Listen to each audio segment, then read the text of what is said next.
Hey everyone, welcome to this first part of 2 on The Unique and Its Property by Max Stirner. This first part will be an introduction to Stirner and the book, and we'll also cover part 1 of the book through to part 1.3, so it will be an introduction, and we'll cover the section Humanity within the text itself. So, who was Max Stirner? His real name, if you like, was Johann Caspar Schmidt. He's born 1806. He dies 1856. We know very, very little about Stirner. The only image that we have is the drawing there, which was drawn by memory by Friedrich Engels, because someone wanted to know what Stirner looked like, and Engels was around and knew Stirner. The rest of his biography is really entirely within a book written by John Henry Mackay. And if one reads that book, even though I think it's around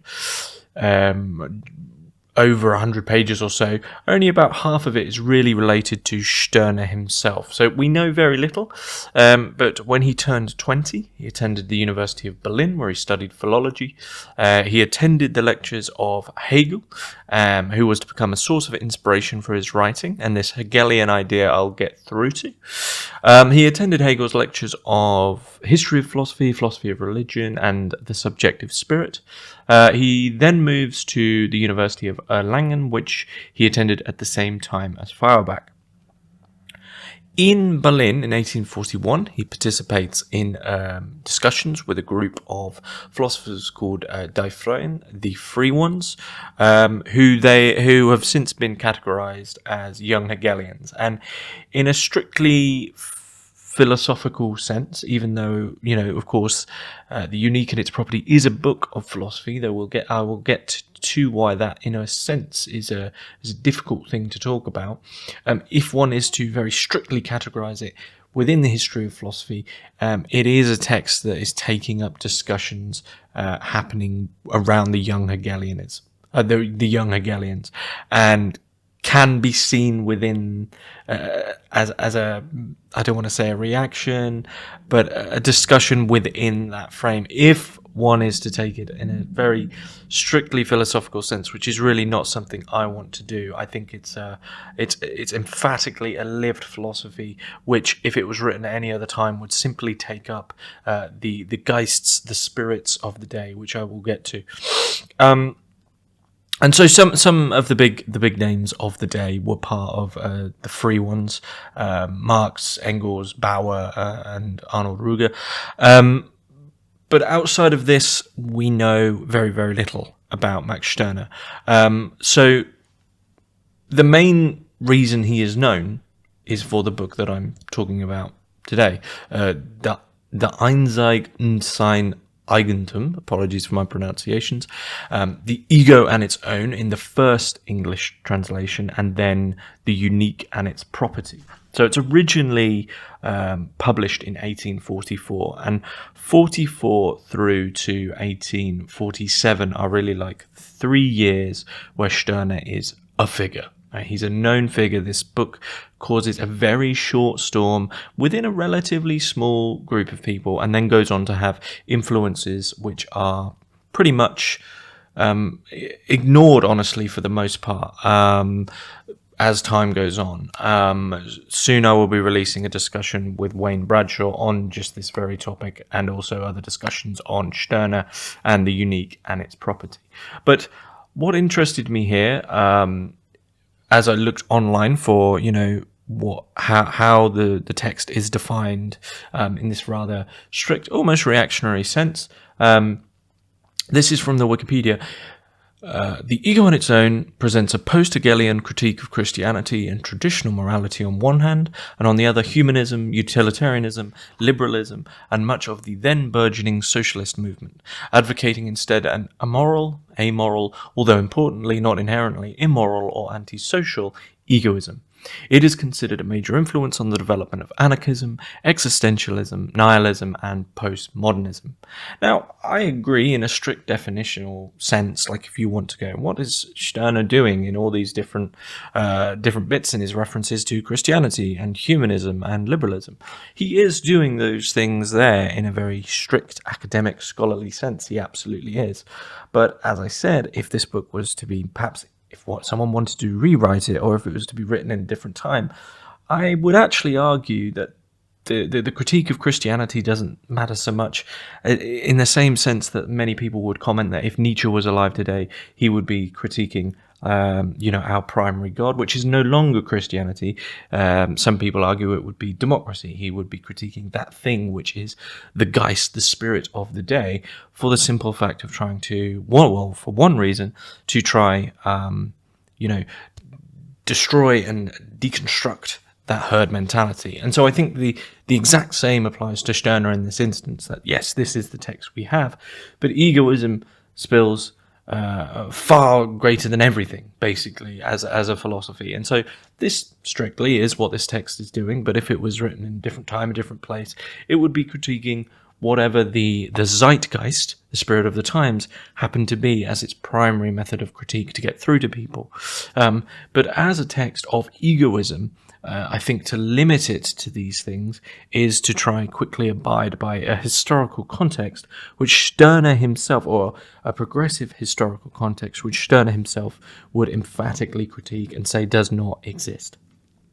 So, with the translations, it's first published in English translation in 1907. The translation is by Stephen T. Byington as The Ego and Its Own, which is the center edition there. The first image is of just a picture of the original version. I couldn't find a first edition photo as far as I'm aware. And then in 2017, Appio Ludd, also known as Wolfie Landstreicher, does another English translation, The Unique and Its Property. And that is the edition that I'm using, and somehow I managed to order a bootlegged edition of that edition. So it doesn't even have the title on the spine. So very egoist to do that. So that is like the history of the text, and I have a preference for the Landstreicher version. My reasons for this are actually reasons that Landstreicher himself, in the initial comments on the translation, so I have some comments on the translation here. One thing that Landstreicher emphasizes in his retranslation is the joy, the humor, the veracity, the energy, which isn't exactly present in the Byington translation. And when I read Stirner for the first time many years ago via the Byington translation, I actually gave up quarter of the way through because I found it quite dry. I found it actually a bit more scholastic. I didn't really get what was going on too well. It takes a really keen eye and an acute reading, which I just didn't have at the time to get through it. And so then, I was still ultimately interested in this thing called egoism and was attending to it via a lot of other writers. But this is the only, if you want to know about egoism, there's only one text you need, and this isn't an idol. And so when I finally read the Landstreicher translation of which is The Unique and Its Property, there is great importance for that humor, the sarcasm, the not so much cynicism, but the energy and the veracity of it is extremely important, and it becomes a far more enjoyable text. And actually, in this translation, it no longer feels like a philosophical text in the sense that Kant's critique of pure reason, or Marx's Das Kapital, or Heidegger's Being and Time. They have that feeling of being an sincere, serious philosophical text. And that's not to say this isn't serious.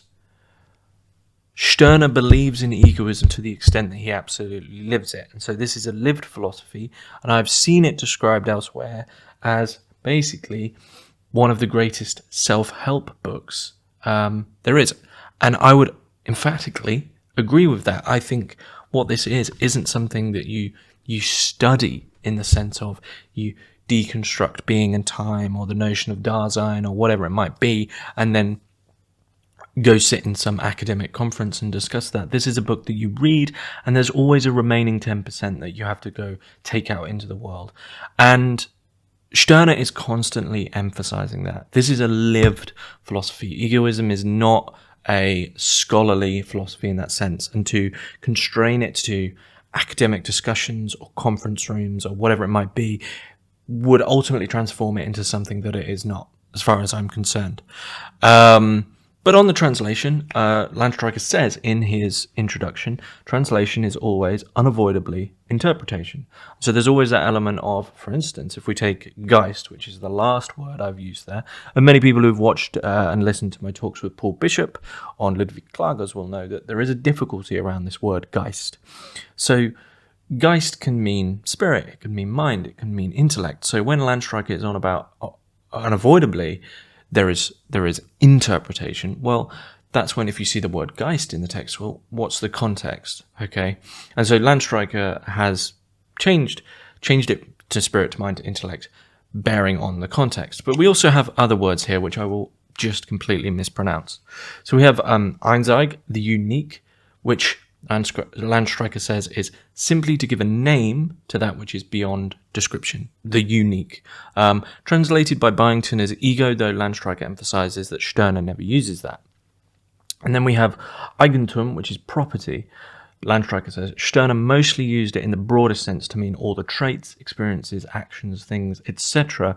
that make an individual in the moment utterly unlike any other individual. Many of these words, there is something somewhat repetitively holistic about the unique and its property, about this book. There's this, it's one of these texts where you get a bit of a definition, you go, okay, I think it means that, but then when it's added to something else and repeated in a certain way, the definition builds and builds and builds in a rather intuitive sense. Now, when I say the text is repetitive, it's repetitive in a very intriguing way. Time and time again, you're finding that Stirner is taking this idea of human beings being ruled by the spirit, being ruled by Geist, being ruled by concepts, ideas, fixed ideas, or as many people have come to understand them as spooks. Everything is a spook is the great Stirner meme. And Stirner is repeating this notion. You think, okay, well, I've already read this, but then as the sentence goes on, you realize that there is a different sort of reading of it which builds on the last one. So he's repetitive, but it's constantly building. And so when you just think you've maybe fully understood what the limitations and the broadest scope of fixed ideas and spooks might be, all of a sudden something new that you hadn't realized arrives from this sort of strange repetition of Stirner's. And that really is ultimately the sort of administrative details I want to give on the text. The main thing, the reason I wanted to do these talks, which I haven't done monologues on a philosophy book like this for a long time, is the unique in its property, the ego on its own, is solidified in the Western philosophical canon as it's known. You know, you will find it's always in there as this text that, because of its place amidst Marx and amidst Hegel and around Engels and Feuerbach, etc., it is just firmly rooted in the canon. And yet, we don't hear about its influence. No one really studies it. You don't hear about Stirner scholarship. You don't really hear anything about Stirner because we don't have much biography. And it's there like basically this sort of bad smell that no one wants to deal with. And you don't really hear too many people talk about it or read it or put it in discussion. At least I haven't. And, so it's an intriguing text because I just think it is critically important because I'm not sure anyone knows what to do with it because of how far its conclusions go. And also because of that emphasis that it does have to be lived. You know, it's almost the Tao that can be spoken isn't the eternal Tao. I think that's or the Tao. Whatever it might be, I think that applies to egoism. The egoism that can be defined isn't the eternal egoism.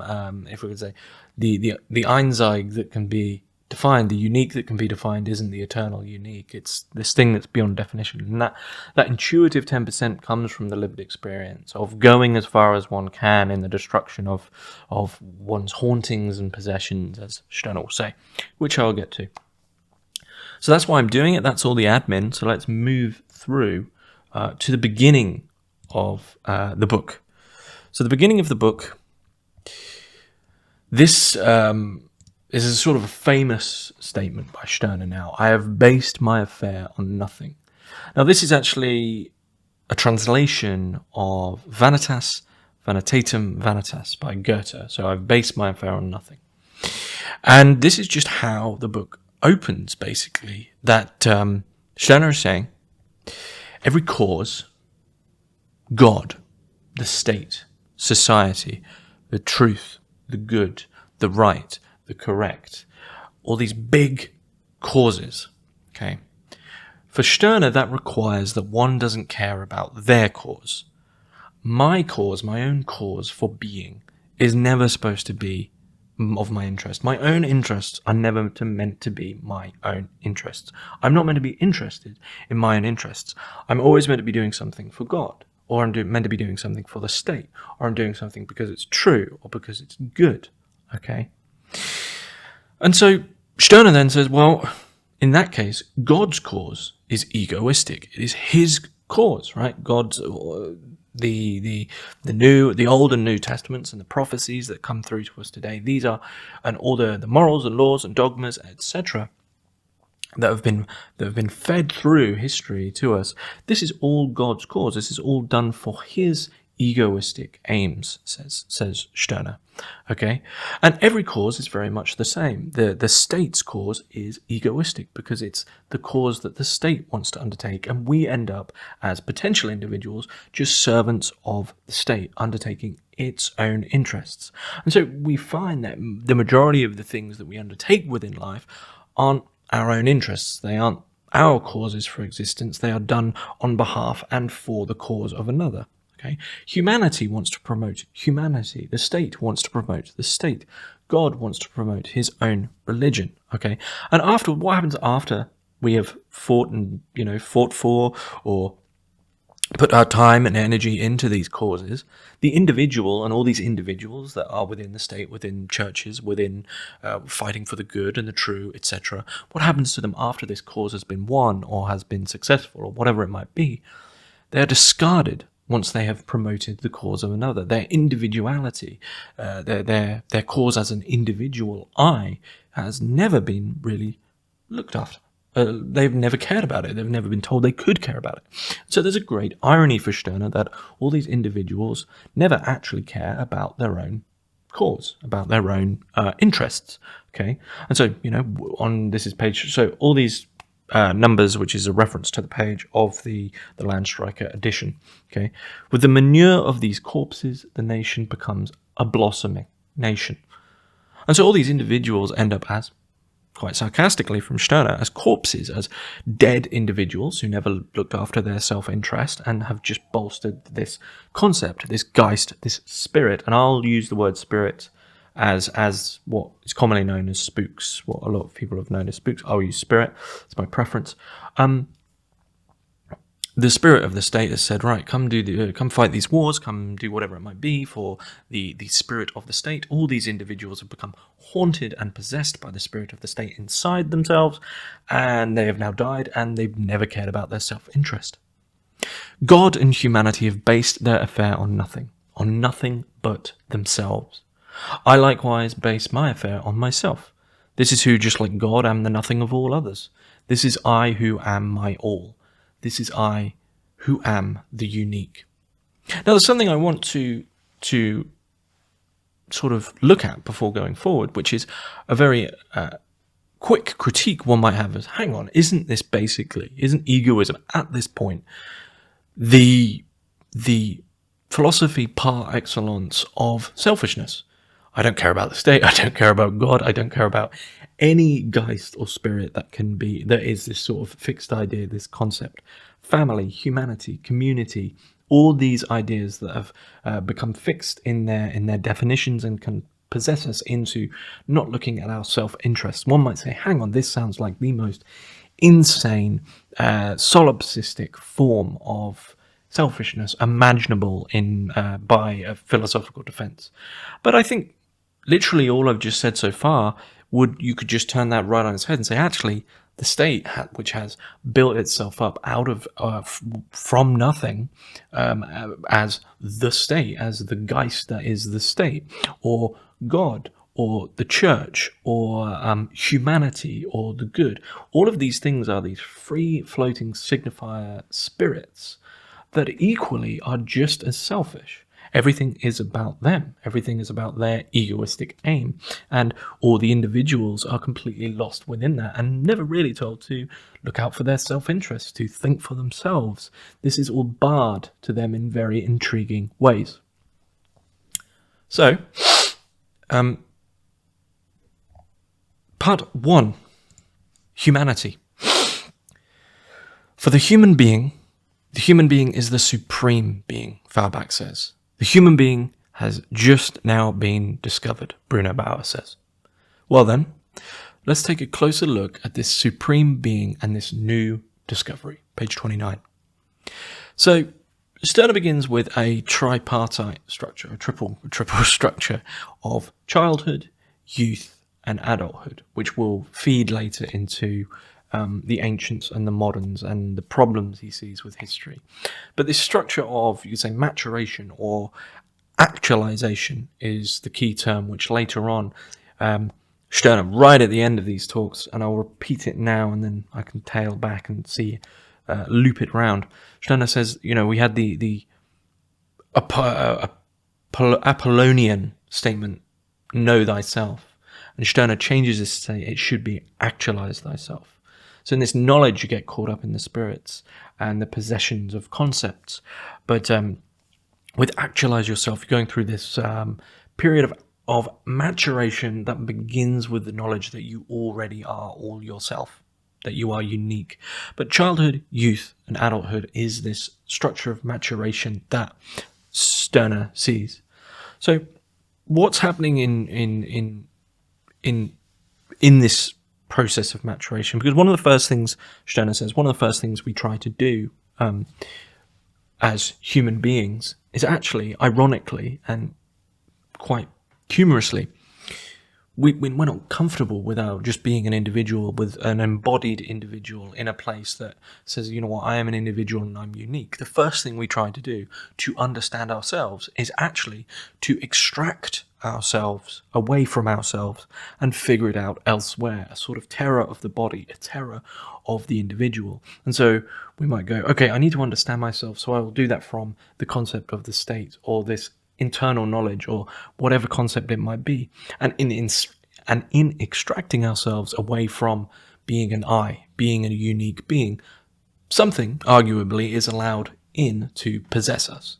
Okay, so we are we're attempting to figure ourselves out from an elusive elsewhere, which seems to have no grounding. We hear a lot of this contemporaneously with the talk of I need to find my true self or the real self or whatever it might be, even though we already are ourselves. One thing I will be trying to do as I go through these talks is actually, because some of Stirner's, I think, attentions are already a little bit dated, and so I will try to put in, everything is interpretation in also in reading and in the translation, but I will try to put in examples that I feel are more relevant to modern men and women. And I think a key one that I will probably repeat time and time again is we have a far greater individual possession from the notion of the economy. Okay, that I think is where Stirner critiques Christianity, because it still has that hold in the mid-1800s as this authoritative spirit, Geist, that infects people and takes them away from their individual I. Same with the state, around notions of monarchism is still very much a real thing, the notion of authoritative states that different forms of experimentation away from liberal democracy, which is really the wash of today, where Stirner talks about Christianity, I think would be more apt actually to talk about considering the majority of people are supposedly secular, it would be more apt to think about what is the Geist that possesses them today that isn't Christianity, because there is no such thing as a vacuum.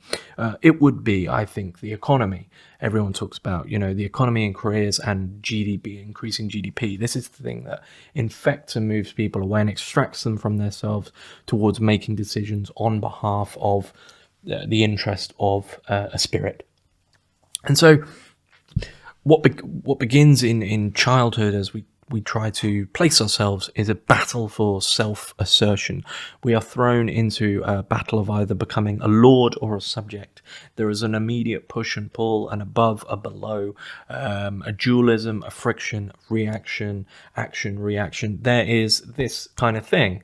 And this, let's say, dualistic binary notion of subject, lord, master, slave, if you like, this battle of self-assertion in itself begets the idea of self-assertion itself. Okay, and so as we try to extract ourselves, in that extraction, we immediately enter into a binary of, if that's a lord, then I must be a subject. Okay, if that is God, then I must be a sinner. If that is the state, then I am a citizen, right? And it's in that extraction and the giving oneself over to that elusive elsewhere that friction of the binary itself even comes into existence. And so we might think that in that extraction and that epistemological battle of what do I know, how do I place myself, well, in placing yourself, you're taking yourself away from yourself and then putting yourself in relation to some elusive other. And it's in that place that you're not even anything to do. You're no longer embodied. You're having a Geist battle in your mind, in your intellect, which is nothing to do with yourself. And from this, a child, it's in the first stage of this triple structure, a child tries to get behind things, Stirner says. They pry. Once we get behind things, we can know ourselves. Okay? Behind everything we find our courage, our superiority. Okay?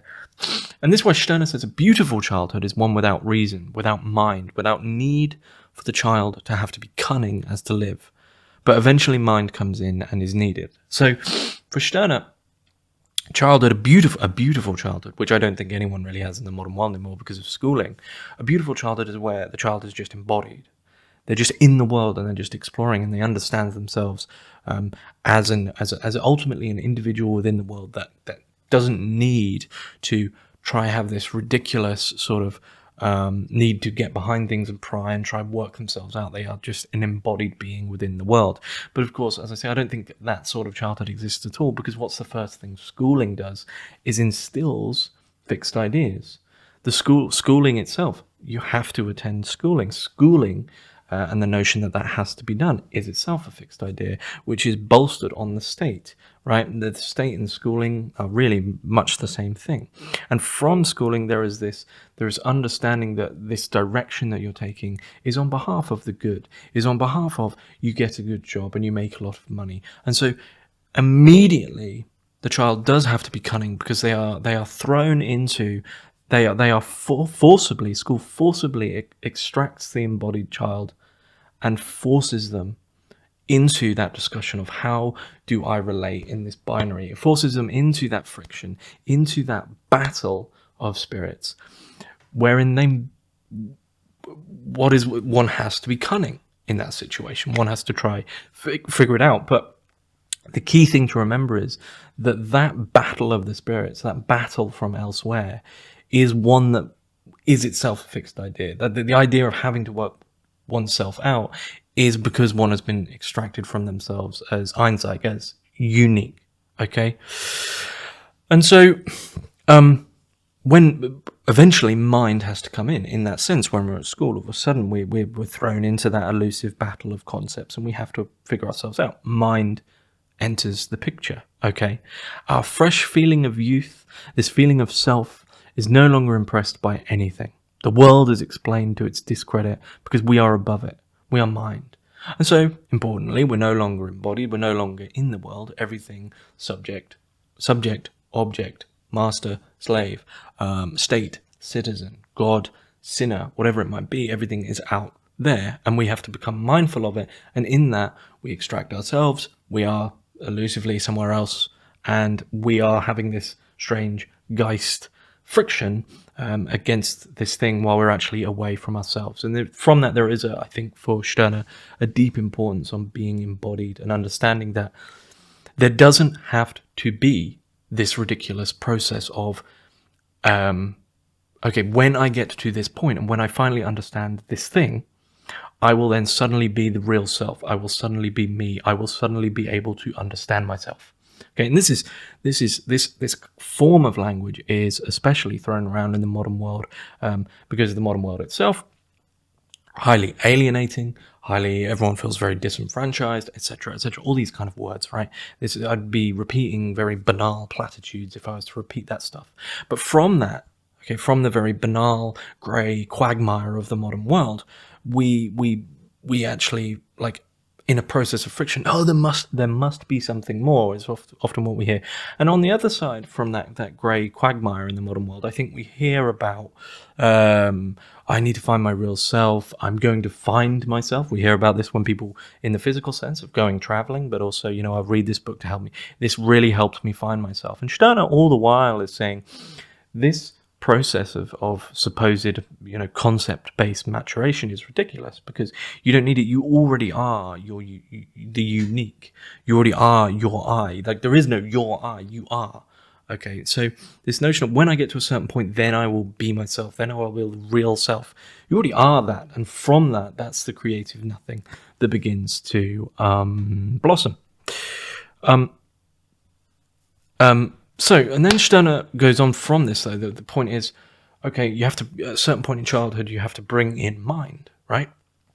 To deal with all this stuff that you've been extracted, you are elsewhere in your concepts, and mind has had to come in to sort of save the day and epistemologically figure out what the hell is going on. But Stirner says, only now do we see that we've not viewed the world mindfully at all. We've only stared at it, okay? So, once again, think about the notion of extraction. You're taken out of something and then you're looking at the world, looking at it, you're staring at it. It is a removal of this embodiment, of this corporality, of this uniqueness of the individual, and it's from the position of abiding by or obeying a certain the notion of any spirit, whether it be schooling, whether it be the state, whether it be acting on behalf of God, whatever that fixed idea, whatever that spook or spirit that is possessed and infected you and haunting you is, that consistently pushes back being actually in the world, because at all times it's like a filter. Okay, so you're no longer in it, you're no longer thinking for yourself. Everything is ruined by this haunting that has taken over the unique. Okay, and so the earthly, the world is pushed back. The reality is pushed back. The space unto which the unique can create from this nothingness is pushed back. And now we must obey the spirits. We must obey God, and I think Stirner's emphasis on Christianity, if you were to try read this today, or I hope many of you will read this today, this emphasis on Christianity already, 150 years later, seems a bit antiquated. And I think it's very easy to update, to be quite honest. So one can think, when Stirner talks of Christianity, what is the spirits that are common to us that we consider basically a given? Right? What are the fixed ideas that we would never dare go near because they're so given? Many people would still say the family and the nuclear family. Many people would say private property. Many people would still say God in certain areas of the world. But I would argue that the two big ones would be something like democracy and definitely economy. And that form of understanding your life from the position of an economized being, right? That language is seeped in, that haunting of the economy, of GDP, of school is another one, of schooling that must be. These hauntings need to be exercised for Stirner. And so Stirner says, now we must obey God and not men and not ourselves. The heavenly, which for Stirner is part of the mind, takes center stage. And so it's not the embodied reality that takes center stage. It's always something that is in that realm whereupon you have been extracted to. To work yourself out, well, you need to do it from over here. No, don't work yourself out from being yourself, from being the individual, unique that you are. Extract yourself and do it via all these different concepts, okay? And so what enters? The Geist, the spirit of history, enters, okay? Children have to overcome the world, okay? Or if they were once embodied, they were having this beautiful childhood where there was no such thing as mind, and now all of a sudden mind enters, and they have to sort of overcome the world. Youths have to overcome reason, mind, because mind is now there. Well, how do I figure myself out from overcoming mind, and also one's conscience. So now that mind has entered, youths have to deal with that and then try to unspool themselves from that.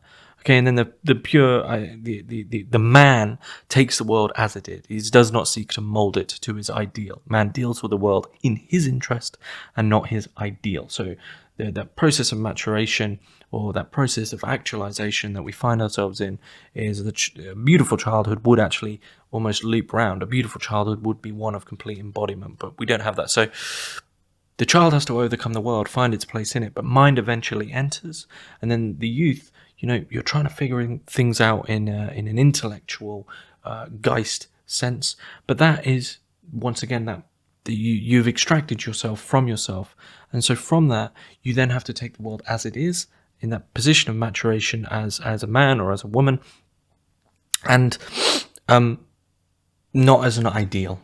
Okay, so you're no longer extracted, you're almost like re-embodied. Okay, so Stirner says we fear only our own conscience. So this is very early talk of morality, of questioning of morality. Our actions conform to our thoughts, our ideas, our conceptions, our beliefs. Okay, and so thoughts of childhood are embodied in youth. That extraction process really begins to take place, and it's pure thoughts. And then you could possibly say, as a man, you come back round, but I don't think many people seem to achieve that. Okay, so Stirner says the spirit wants to spread out to found its empire, an empire not of this world. The world just vanquished. Although I am spirit, I am not yet perfectly spirit, and must strive for the perfect spirit. He's being very sarcastic there. Once we've been extracted, I'm overusing that word, but once we've been taken out of ourselves, away from the unique, and entered into, and this is the problem of that friction, is because if you have state, citizen, God, sinner, teacher, student, if you have that friction, that maybe that dialogue, right, that's happening, that in itself presumes its own correctness. And so it's no longer a case where you could step back and deny the whole thing and begin again from the creative nothing. It's that you end up trying to figure yourself out as spirit. And so when Stirner says, although I am spirit, which is Geist, these things that haunt, these ideas that haunt us, although I am spirit, I'm not yet perfectly spirit and must strive for the perfect spirit. You see, in that dialogue between right or wrong, or state and citizen, there's no longer a position outside of these types of things. There's no longer a position outside the dialogue of the spirit, outside of spirit at all. And so it becomes a question of being caught up in your extraction and looking maybe for a better place of extraction. Okay, I'm in this not so nice position as the citizen, so I should become this. But all of this is reliant on its own discussion. Okay. Spirit creates itself from nothing. It has nothing to do with the world. It's sort of like an egregore or something akin to that. You could think about it for those who are into that kind of thing. It creates itself from nothing and is based on nothing. And yet we abide by these fixed concepts and end up away from ourselves because of that. Okay, so you end up trying to become a perfect spirit, which is ultimately never going to happen because the thing itself is complete nonsense. Okay? And so when Stirner says the man takes the world as it is, does not seek to mold it to his ideal, the man is dealing with the world in his interest and not his ideal. So the ideal would be the spirit, but his interest is very much that individual, unique, embodied, individualized sense. Yet, Knowing himself only as spirit, he has no sphere of action and will all remain unfulfilled because it's still in that dialogue of concepts, ideas, spirits. One must grow fond of themselves in the flesh. This is the egoistic interest of the whole self, one that is no longer extracted but is re-embodied. Why is this not normal selfishness? Well, every other spirit will be just as selfish on your behalf if you give yourself over to them, okay? And from this, Stirner does mention, as I said, that the spirit of history enters. So he takes up history in section 1.2. Human beings of ancient and modern times. Okay, so we begin with the ancients. To the ancients, the world was a truth, says Feuerbach. So ancients had the world. They had a far more embodied sense of existence than we have now. Another philosopher who'd be intriguing to put side by side with Stirner, considering both of their reliance on the term Geist, would be Ludwig Klages, who actually emphasizes very much the same thing with the ancients' relationship with the world, of being embodied and they're not being split from the spirit. Okay, and so when Stirner then goes on to say, the Christians made us strangers of the world, one can think about individuals in the world and completely embodied as unique, individualized, actualized individuals within the world. Christians made us strangers of the world. We can transform that a bit. Christianity made us strangers of the world. The spirit, Geist in general, made us strangers of the world, because what does the spirit really do here? It comes in, it extracts us, and then says, look, you can now stare at the world. Okay, so you're now for Stirner existing in, I'm a citizen, so you're existing in the spirit of the state. You've been haunted by the state. I am a Christian. I'm a sinner now. So now you're existing within the spirit of Christianity, of God, and whatever it might be. So now all of a sudden you're taken from the world. You're haunted and possessed by the spirit, by whatever spirit it might be, by Geist, and you can only stare at the world because it's removed from you now, because you're removed from it via this elusive higher, whatever it might be, higher. Okay. So now for Stirner, this is complete sophistry. This is the mind against the world. The mind is never in it because it's constantly ripping up the world and then saying, right, let's just stare at it. And it transforms it into another thing which isn't what it is. Okay, as soon as you begin to do that, as soon as the mind begins to infect the world, it transforms everything into an ideal. It is a parasite. Geist is a parasite. But one must also know for what the mind is being used for. Okay, so it's birthing ethics. Okay, from Socrates, and so from this, the ancient relationships with the world and spirit is mixed up until the skeptics. As soon as really philosophy begins in the sense that we understand it of Western philosophy, there is this like big attempts to have an emphasis on the mind. And of course, when we get through to someone like Aristotle and then Plato with this separation, that is fully instantiated. But philosophy, that history of philosophy, as Stirner says, the spirit of history is really one of the big, if you want to think about it this way, it's one of the big underlying spirits that's happening here, because it allows so many other spirits to haunt us. Progression, and then progression of philosophy, and the idea that once, say, ethics has been brought about by someone such as Socrates and then Plato, well, then it now has a development. So there's an acceptance of that spirit entirely because of this notion of the spirit of history. Okay.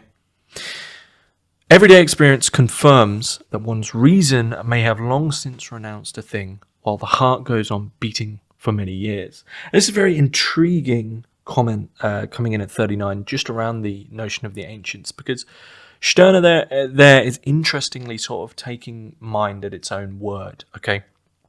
Because one's reason may have renounced a thing. So it's like reason against itself. You could have all these intellectual tricks to denounce ethics or whatever it might be, ethics as the spirit, as Geist, whatever the Geist might be, while the heart goes on beating for it for many years. And I think actually one of the more intriguing notions to bring in here would actually be from someone like Slavoj Žižek. And Žižek says it may very I will paraphrase Zizek and combine him with this. Okay, it may very well be that par Nietzsche we have renounced God. God is dead. But as Stirner says, while the heart goes on beating for it for many years. And as Zizek says, it may very well be that God is dead, but he is well, good and alive in the unconscious. And so, we may very well have renounced that spirit of Christianity within the modern world, even though I've been saying, there's other spirits that haunt us. We may very well have done that on the level of the spirit.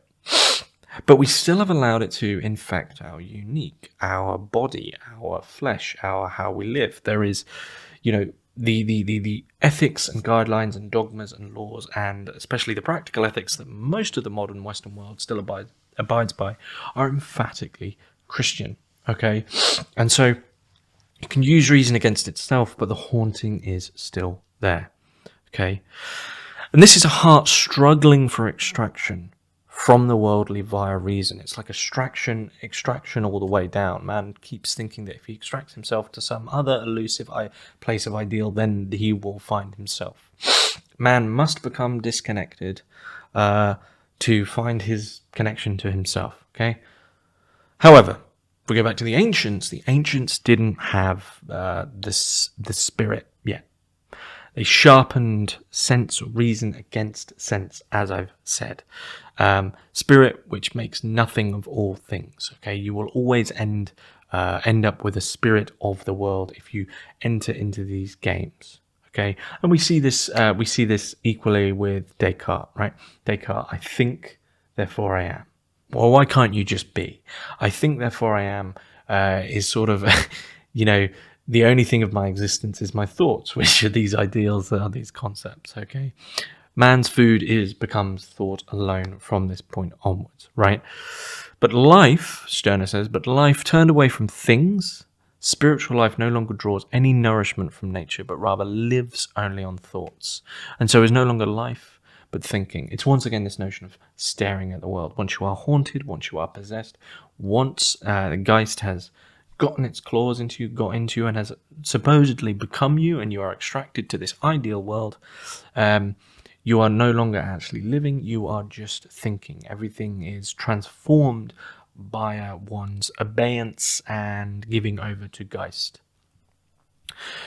And then when we get to the moderns, from this slow, gradual, the spirit of history has infected us, but when we get through to the moderns, what actually happens here is no longer this sort of skepticism, no longer this sort of double play. What happens for the moderns is the spirit was a truth. Geist was a truth. Maybe we see that with Descartes, with I think, therefore I am, But ultimately for Stirner, with the moderns, Christianity picks up, right? It really takes this. Christianity follows the same trajectory as the ancients, and eventually the Reformation holds reason under its dogmas. And so reason, ideals over spirituality, ironically, over lived spirituality, over living the religion itself and the belief itself. And Stirner would say Christianity has become barren, dead, and void of content. Okay. Stirner, the difference between Stirner and Nietzsche on the death of God seems to be that Stirner just says, look, this is gone. And it's gone for him because it is completely given over to Geist, but Geist not actually so much in the sense of maybe a lived experience of a Christian, but Geist in the sense that eventually with the Reformation, reason under its dogmas. So it's that double play of like Geist against Geist, and by that point everyone is extracted and just trying to abide by whatever it might be. And against this, Stirner would just say we need to, quote, to have love for the embodied human being with hide and hair. And all the while he's trying to almost like reel people back down. But one thing to emphasize from that, if you've thought about this idea as I've been speaking of it, of if one is extracted, right, then there must be some process to bringing one back. It's not exactly like that. But as Stirner says, to have love for the embodied human being with hide and hair, Stirner wouldn't say, oh, here's how you now become embodied again. He would say it's the realization or the egoist understanding of this problem, of what Geist is doing, that would just bring someone straight back. You go, I'm a creative nothing. There isn't some process, because entering into that process would be once again entering into the dialogue of spirit, right? If I'm caught up in the dialogue of state and citizen, how do I get out of that? Well, from that position, you are abiding by their own, the singular processes of that dialogue itself, right? So, from this, the spiritual human removes itself from the world and therefore begins to despise the world, which is clearly not of the spirit. Okay, we know because of this removal into the world of Geist, the world of spirit, the world of concepts, the world of fixed ideas, the world becomes this afterthought that we stare at. Because it's not the spirit, we can't control it in that way, we can't understand it in that way, and in that sense, we find ourselves firmly between youth and manhood. So that brings us to the spirit itself. I've been using the word a lot, but the spirit. What is it? Geist, as we know from the translation that I spoke of earlier, the realm of the spirit is infinite. There isn't going to be a point with respect to concepts, ideals, spirit, intellect, mind, where you suddenly make sense of something, find your real ideal self, and then are just re-embodied. The realm of the spirit is infinite. It is an empire that seeks to just continually grow and grow and grow. And because it has no real foundation, because we are extracted from embodiment, from the world, there isn't also going to be a point where you can find the roots of the spirit. It's nothing. It's fairy dust, basically. And Stirner would say it was created by the ancients as they moved away from the world into the sophistry of Socrates, who ruined a lot of things, and it's perfected by Christianity. Okay, Christ as the Son of God, which is like this, and the speaker of word. If we think of the figure of Christ, he's almost for someone like Stirner, he is the spirit par excellence, because somehow he finds a strange way to infect the world and have people abide by the word, which is spirit itself, from the position of supposedly being a man. But he is a stranger. He's a stranger to the world because he is spirit himself, okay? And the spirit, as per Christ, the spirit must reveal itself via words. So in this sense, in this I am word, or the spirit enunciating itself via words, it creates its own spirit world here in the world. It's no longer embodied, but it's just a creation from concepts of concepts continually, and you end up in, much like the Reformation, in that sort of complete chaos of reason on reason, on Geist, in that strange battle of trying to figure yourself out, or figure an ideal out from other ideals, and there's nothing real in it. Thus its creations make it spirit, and in its creations one recognizes it, the creator. It lives in them, they are its world. So the spirit is the creator of the spirit, and it has these creations, these ideals, these concepts, which you then end up abiding by, and because of this, it's what you might consider to be a free-floating, holistic, empty signifier. So the state, as almost like a grand spirit, has from it its own creations that we all supposedly recognize. One being the economy, one being GDP, one being schooling, one being the prime minister, the one being the government, the one being whatever it might be relative to your own context. But as you sort of search amidst these singular little spirits, while the creator of all this is this thing called the state as a Geist. But what Stirner's point? Well, what is that? Okay, so Stirner says, now what is the spirit? It is the creator of the spiritual world, which is a tantamount to saying the spirit is just spirit. Spirit's all the way down, and there is no relationship with the world, there is no embodiment, there is no forethought for individuality. Okay, and so to bring this to egoism, and what the egoist, the unique, the individual should do, how does the egoist relate to the spirit? The egoist neglects the spiritual in favor of the personal, of their own self-interest once again. He makes himself and not the spiritual. Spiritual man for Stirner is divided in two. He is split. And this split spiritual man, Geist man, holds up the spiritual as the real, but also then would believe that, okay, once I deal with the spiritual, then I will realize myself. Okay, then I will know who I am. But he's completely divided, and that will never happen because the spirit is what creates the spirit. So it just goes on and on and on. Okay, the spirit then just continually realizes itself. Let me repeat that. The spirit, Geist, realizes itself from the machinations of men who are infected and haunted by the very same Geist. But we recognize, haunted individuals would recognize that spirit that is haunting them as the creator of itself. So you just, once you're in that dialogue, it's not a question of being able to figure it out from the spirit itself, because the spirit itself is creating it. So in short, we have exiled ourselves from ourselves. Okay? It's a reversal. From this reversal of creation, okay, the human being, if they're to abide by the egoist sense, begins to appear as God. Okay, if you were to become an egoist from this, it can begin to appear.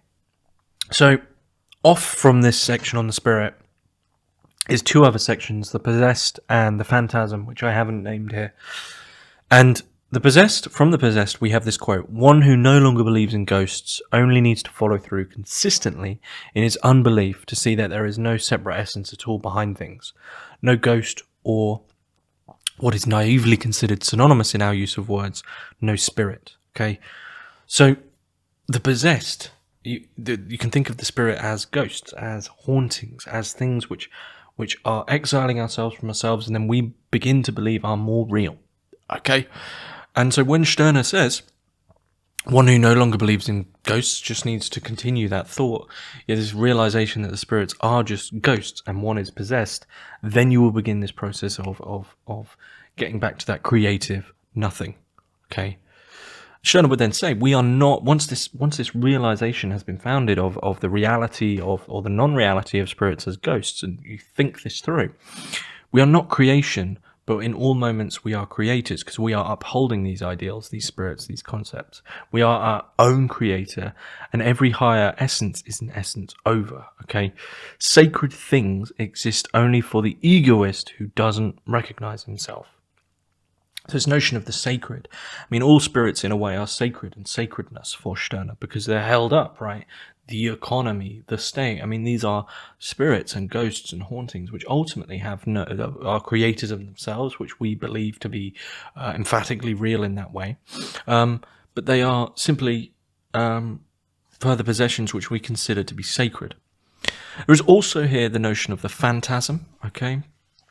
So, to quote Stirner, "I embrace and cherish you because I have love for you, because my heart finds nourishment and my need satisfaction in you.